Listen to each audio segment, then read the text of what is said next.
Título: A disposição à neurose obsessiva, uma contribuição ao problema da escolha da neurose.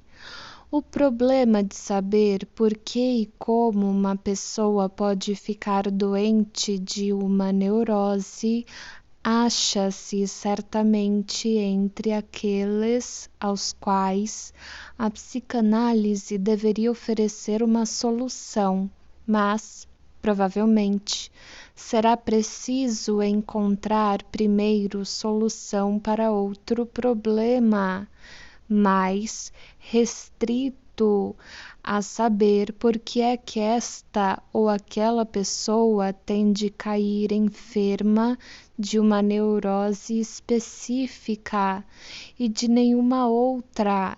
Este é o problema da escolha da neurose. O que sabemos até o presente sobre este problema? Estritamente falando, apenas uma única proposição geral pode ser asseverada com certeza sobre o assunto.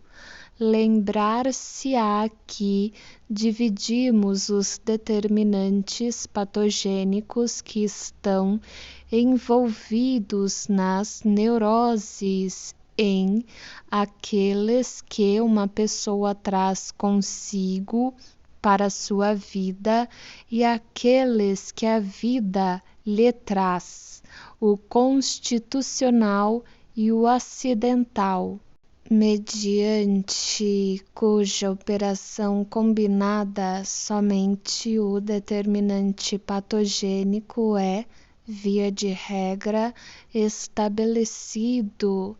Além disso, a proposição geral a que aludi acima estabelece que os motivos para determinar a escolha da neurose são inteiramente do primeiro tipo, isto é, que eles têm caráter de disposições e são independentes de experiências que operam patogenicamente. Onde devemos procurar a fonte dessas disposições? Tornamo-nos cientes de que as funções psíquicas envolvidas, sobretudo a função sexual, mas também várias importantes funções do ego, têm de passar por um longo e complicado desenvolvimento antes de chegar ao estado característico do adulto normal. Podemos presumir que estes desenvolvimentos não são sempre tão serenamente realizados, que a função total atravesse esta modificação regular, progressiva, onde quer que uma parte dela se apegue a um estádio anterior. Resulta o que se chama ponto de fixação, para o qual a função pode regredir se o indivíduo ficar doente devido a alguma perturbação externa. Assim, nossas disposições são inibições de desenvolvimento. Somos corroborados nesta opinião pela analogia dos fatos da patologia geral de outras moléstias. Entretanto, ante a questão de saber que fatores podem ocasionar tais distúrbios de desenvolvimento, o trabalho da psicanálise se interrompe. Ela deixa o problema para a pesquisa biológica.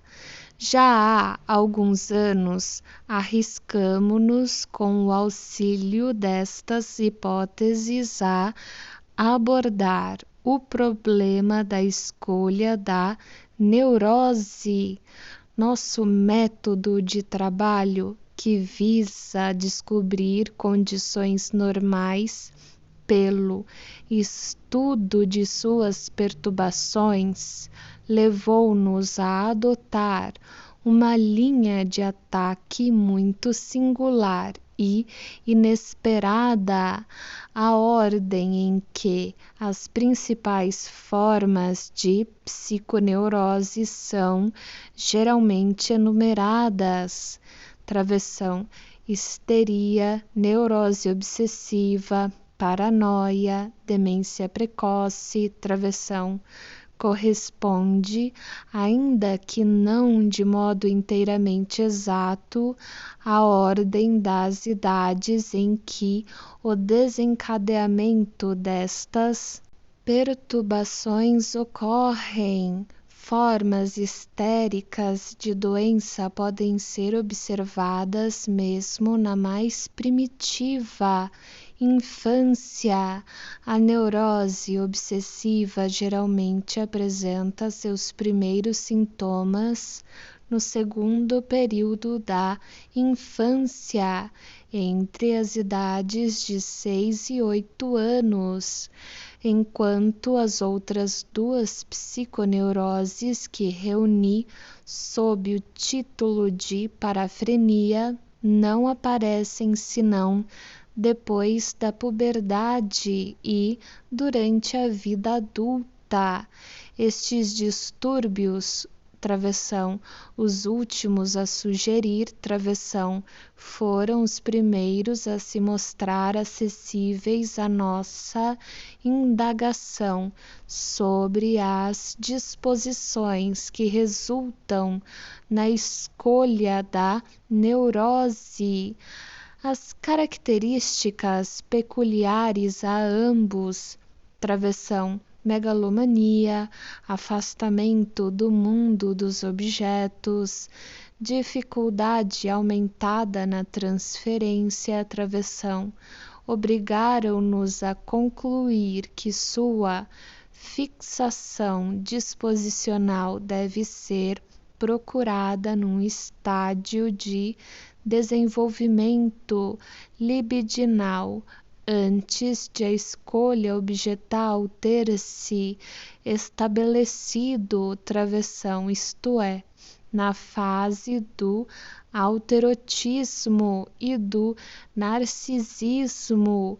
Assim, estas formas de moléstia que fazem seu aparecimento tão tardiamente remontam a inibições e fixações muito primitivas. Isto, por conseguinte, nos levaria a supor que a disposição à histeria e a neurose obsessiva, as duas neuroses de transferência propriamente ditas, que produzem seus sintomas bem cedo na vida, reside em fases posteriores de desenvolvimento libidinal, mas em que ponto delas deveríamos encontrar uma inibição desenvolvimental? E, acima de tudo, qual seria a diferença de fases que determinaria uma disposição para a neurose obsessiva em contraste com a histeria? Por longo tempo nada deveria se aprender sobre isto, e minhas primeiras tentativas de descobrir estas duas disposições, a noção, por exemplo, de que a histeria poderia ser determinada pela passividade e a neurose obsessiva pela atitude na experiência infantil, teve de ser logo abandonada por incorreta. Apoiar-me-ei agora mais uma vez na observação clínica de um caso individual, Durante longo período, estudou uma paciente cuja neurose experimentou uma mudança fora do comum. Começou após uma experiência traumática, como uma histeria direta de ansiedade, e manteve esse caráter por alguns anos. Certo dia, contudo, subitamente transformou-se numa neurose obsessiva do tipo mais grave. Um caso desta espécie não poderia deixar de ser significativo em mais de um sentido.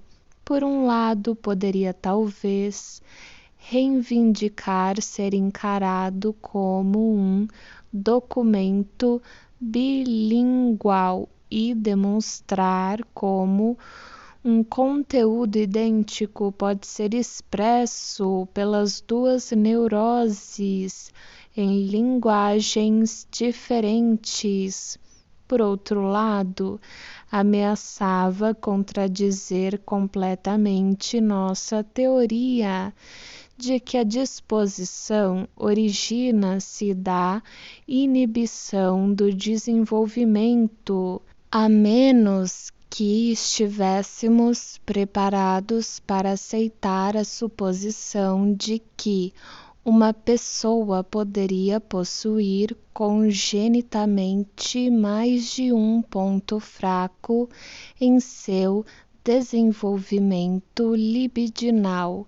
Disse a mim mesmo que não tínhamos o direito de desprezar esta última possibilidade, mas achava-me grandemente interessado em chegar a uma compreensão do caso. Quando, no decurso da análise, isto aconteceu, fui forçado a ver que a situação era inteiramente diferente do que havia imaginado. A neurose obsessiva não constituía outra reação ao mesmo trauma que primeiramente provocara a histeria de ansiedade. Era uma reação a uma segunda experiência que havia apagado completamente a primeira. Aqui então temos uma exceção, embora é verdade, uma exceção não indiscutível. A nossa proposição que afirma que a escolha da neurose é independente da experiência. Infelizmente, acho-me incapacitado por razões familiares para ingressar na história do caso até onde gostaria de fazê-lo, e tenho de restringir-me à descrição que se segue. Até a ocasião em que caiu doente, a paciente fora uma esposa feliz e quase completamente satisfeita. Queria ter filhos por motivos baseados numa fixação infantil de seus desejos, e adoeceu quando soube que era impossível tê-los do marido que era o único objeto de seu amor. A histeria de ansiedade com que reagiu a esta frustração correspondia, como ela própria logo aprendeu, a compreender ao repúdio de fantasias de sedução em que seu firmemente implantado desejo de um filho encontrava expressão. Ela então fez tudo o que pôde para impedir que o marido adivinhasse que cairia enferma devido à frustração de que era a causa, mas tenho boas razões para asseverar que todos possuem em seu próprio inconsciente um instrumento com que podem interpretar as elocuções do inconsciente das outras pessoas. O marido compreendeu sem qualquer admissão ou explicação da parte dela o que a ansiedade de sua esposa significava. Sentiu magoado sem demonstrá-lo e, por sua vez, reagiu neuroticamente, fracassando pela primeira vez nas relações sexuais com ela. Imediatamente depois partiu para uma viagem. A esposa acreditou que ele se havia tornado permanentemente impotente e produziu seus primeiros sintomas obsessivos no dia anterior ao seu esperado regresso.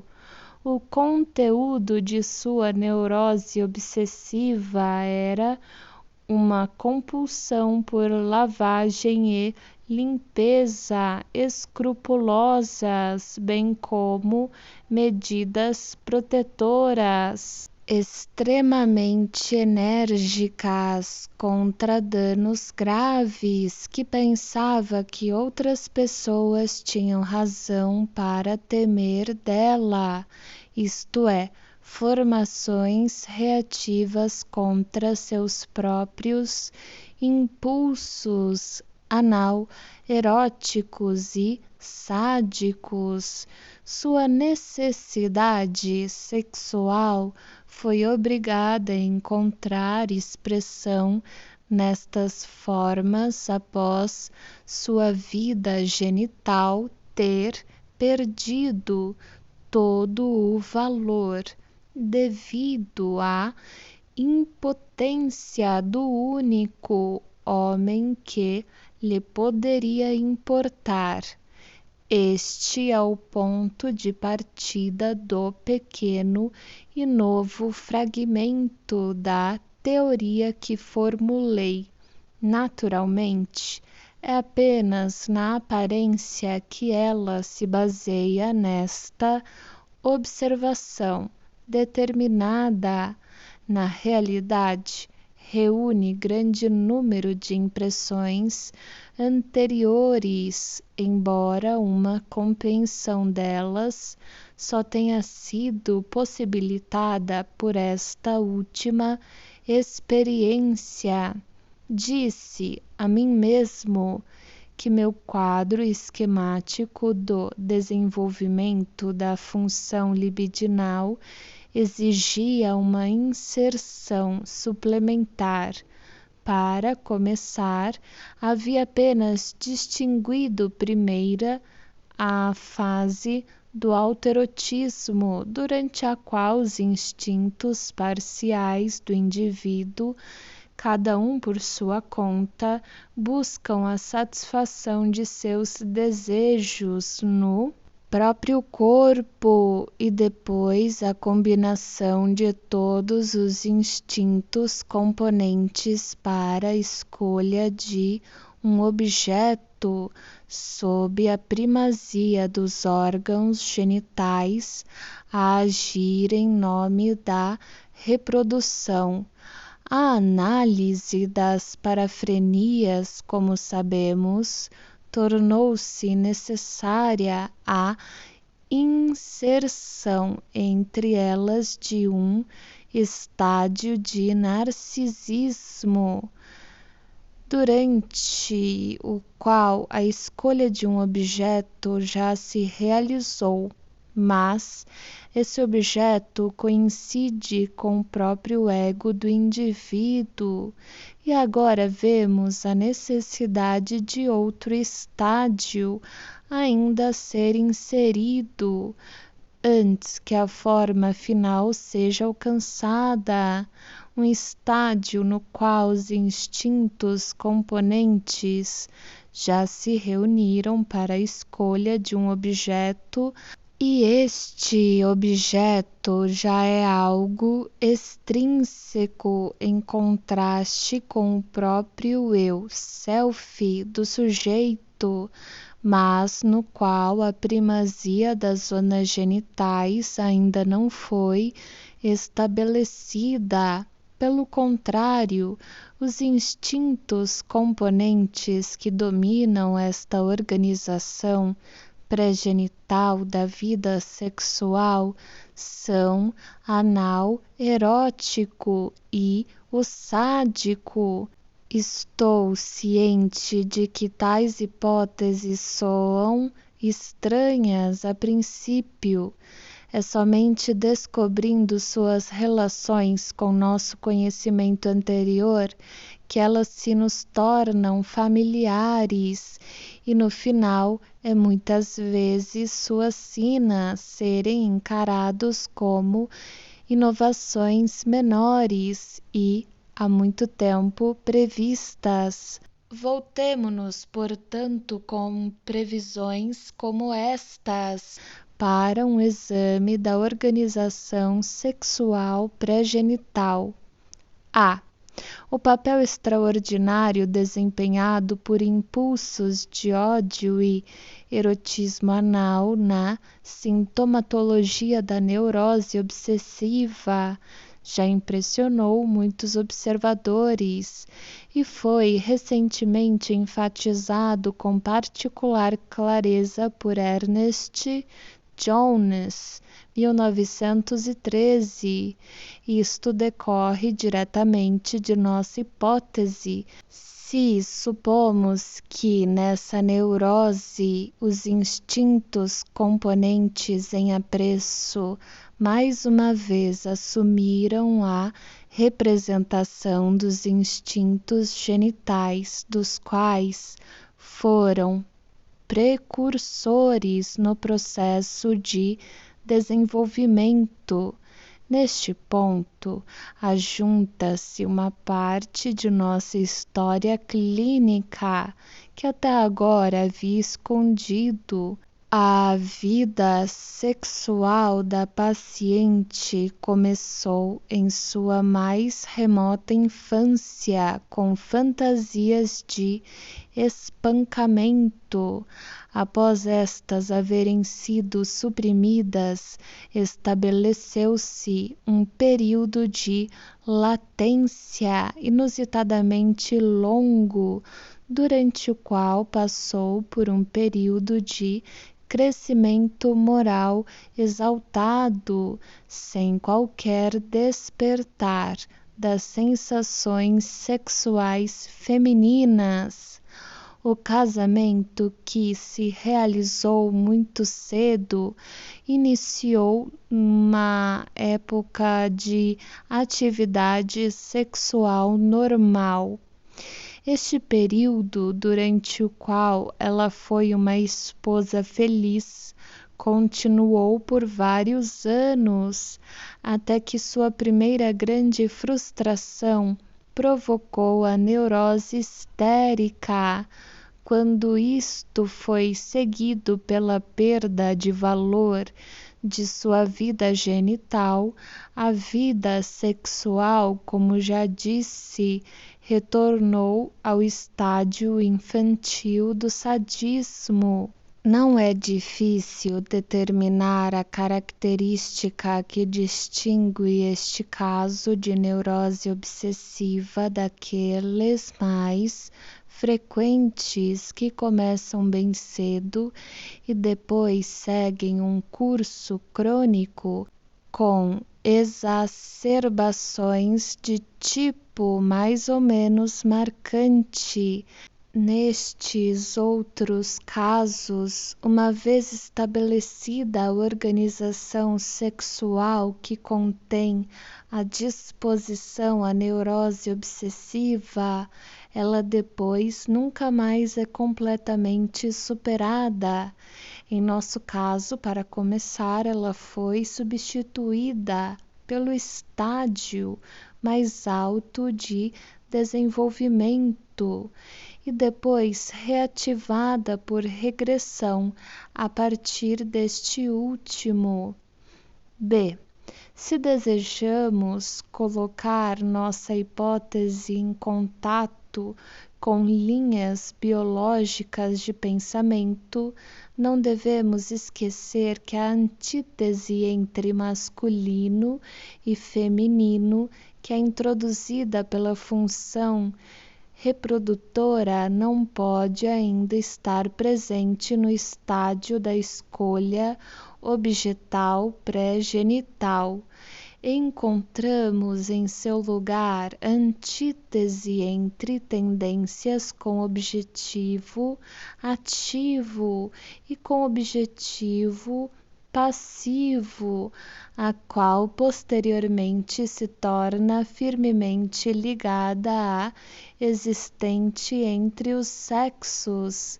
A atividade é suprida pelo instinto comum de domínio que chamamos sadismo, quando o encontramos a serviço da função sexual. E mesmo na vida sexual normal, plenamente desenvolvida, ele tem importantes serviços subsidiários a desempenhar. A tendência passiva é alimentada pelo erotismo anal, cuja zona erógena corresponde à antiga e indiferenciada cloaca. Uma acentuação deste erotismo anal no estádio pré-genital de organização deixa atrás de si uma predisposição significante ao homossexualismo nos homens, quando o estádio seguinte da função sexual, a primazia dos órgãos genitais, é atingido. A maneira pela qual esta última fase é erguida sobre a precedente e a concomitante remodelação das catexias libidinais oferecem à pesquisa analítica os mais interessantes problemas. Pode-se sustentar a opinião de que todas as dificuldades e complicações envolvidas nisto podem ser evitadas, negando-se que haja qualquer organização pré-genital da vida sexual e sustentando que a vida sexual coincide com a função genital e reprodutora e começa com ela. Afirmar-se-ia então, considerando as descobertas inequívocas da pesquisa analítica, que, pelo processo de repressão sexual, as neuroses são compelidas a dar expressão a tendências sexuais através de outros instintos não sexuais, e assim sexualizam estes últimos à guisa de compensação. Mas esta linha de argumento colocar-nos-ia fora da psicanálise, colocar-nos-á onde nos achávamos antes desta, e significaria abandonar a compreensão que a psicanálise nos deu das relações entre saúde, perversão e neurose. A psicanálise sustenta-se ou tomba com reconhecimento dos instintos componentes sexuais, das zonas erógenas e da ampliação, que assim se torna possível do conceito de função sexual, em contraste com a função genital, mais restrita. Além disso, a observação de desenvolvimento normal das crianças é, em si própria, suficiente para fazer-nos rejeitar qualquer tentação deste tipo. C. No campo do desenvolvimento do caráter, estamos sujeitos a encontrar as mesmas forças instintuais que encontramos em operação nas neuroses, mas uma nítida distinção teórica entre as duas se faz necessária pelo único fato de que o fracasso da repressão e o retorno do reprimido, peculiares ao mecanismo da neurose, acham-se ausentes na formação do caráter. Nesta, a repressão não entra em ação ou então alcança sem dificuldades reativas e sublimações. Daí os processos da formação de caráter serem mais obscuros e menos acessíveis à análise que os neuróticos. Mas é precisamente no campo do desenvolvimento do caráter que deparamos com uma boa analogia com o caso que estivemos descrevendo, isto é, uma confirmação da ocorrência da organização sexual pré-genital sádica e anal erótica. É fato bem conhecido e que tem dado muito motivo para queixas que, após as mulheres perderem a função genital, seu caráter a miúde sofre uma alteração peculiar.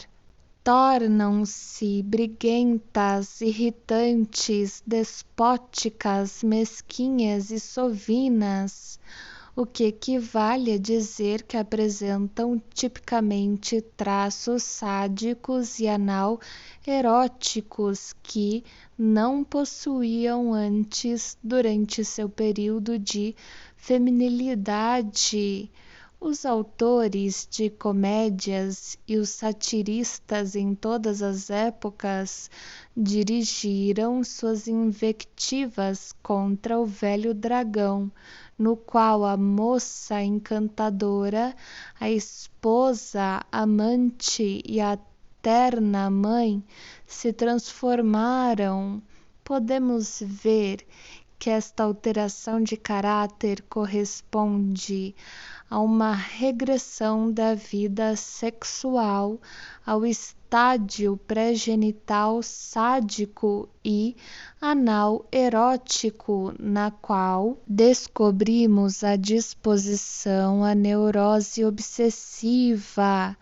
Ela parece ser, então, não apenas o precursor da fase genital, mas, bastante a miúde, também seu sucessor, seu término após os órgãos genitais haverem desempenhado sua função.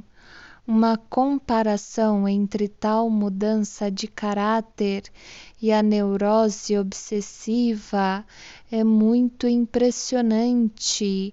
Em ambos os casos, o trabalho da regressão é aparente, mas enquanto na primeira encontramos uma regressão completa a seguir à repressão ou supressão que ocorreu suavemente na neurose, a conflito, um esforço para impedir que a regressão ocorra, formações reativas contra ela e formações de sintomas produzidos por conciliações entre os dois lados opostos, assim como uma divisão, splitting das atividades psíquicas em algumas que são admissíveis à consciência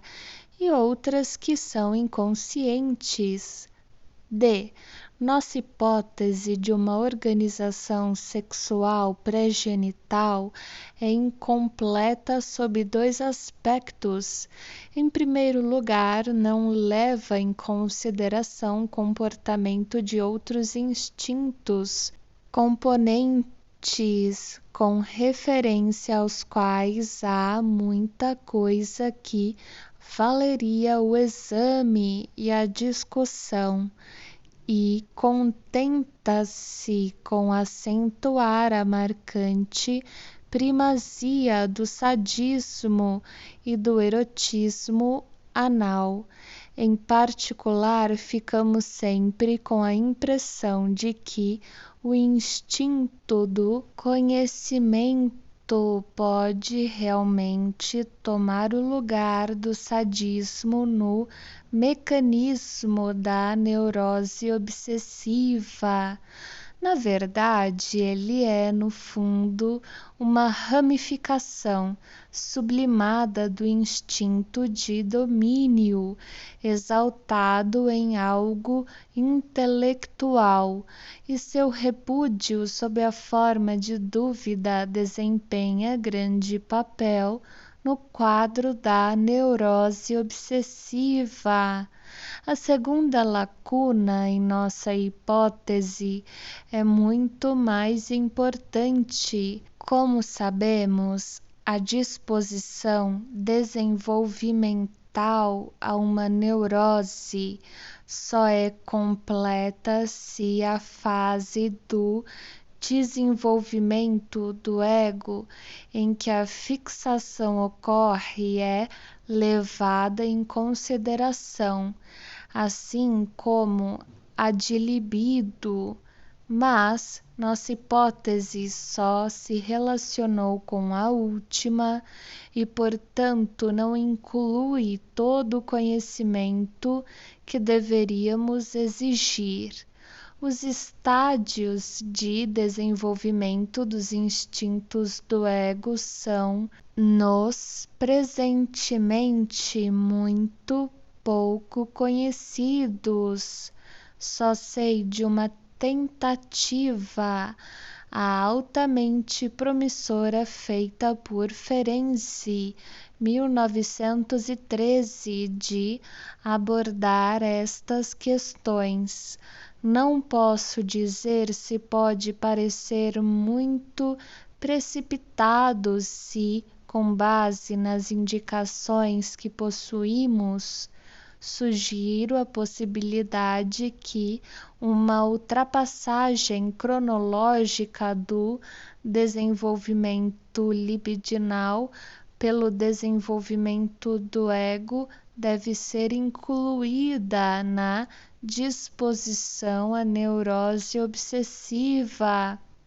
Uma precocidade deste tipo tornaria necessária a escolha de um objeto sob a influência dos instintos do ego, numa época em que os instintos sexuais ainda não assumiram sua forma final, e uma fixação no estádio da organização sexual pré-genital seria assim abandonada. Se considerarmos que os neuróticos obsessivos têm de desenvolver uma supermoralidade a fim de proteger seu amor objetal da hostilidade que espreita por trás dele, ficaremos está escrito incul,